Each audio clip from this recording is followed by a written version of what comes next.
धरा पड़गला जंगली बाबूंको लांच कारबार। काठ गाड़ी छाड़ापी माफिया लांच नेउछंती गंजाम जिला बुगुड़ा वनांचल अधिकारी। काठ भर्ती गाड़ी छाड़ापी 5,000 टंका लांच नेउथिबा वीडियो एवं अंचल में भाइराल होउची।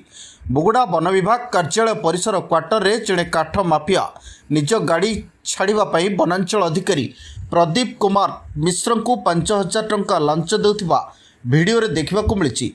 तेबे सरकार जंगल वृद्धि पर विभिन्न योजना करथिबा बेले एठी किंतु बाबू निज स्वार्थ लगी गछ काटी चालान करबा पई माफिया मानकु पूरा दम रे सहयोग करथिबा देखा मिली। जड़े अधिकारी कार्यालय परिसर रे माफिया सह लांच कारबार करथिबा वीडियो एबे सामना को आसबा परे वन विभाग रो असल गुमर खोली जाइछि। अन्यपटे वीडियो विषय से किछि जानि नथिबा एवं काठारु लांच नै नथिबा कहउचंती।